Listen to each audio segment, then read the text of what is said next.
Nu er du godt forberedt, men hvad så når du står ude på messen? Her er 4 gode tips til, hvad du skal huske, når du skal ud og snakke med virksomhederne. Første tip. Dialogen.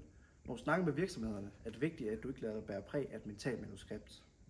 I stedet fokuser på dine interesser, dine erfaringer, og ellers bare være nysgerrig på virksomheden, når du snakker med dem. Andet tip. Vær åben.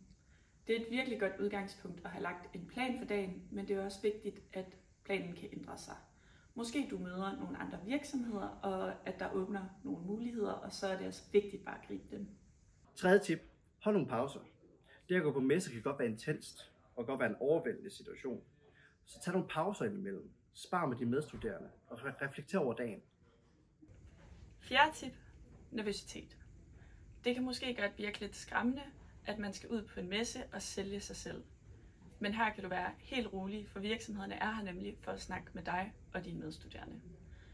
Man kan også få lidt mere ro i maven ved at være godt forberedt, og ellers er det altså også helt okay at komme ud på messen for bare lige at fornemme stemningen derude.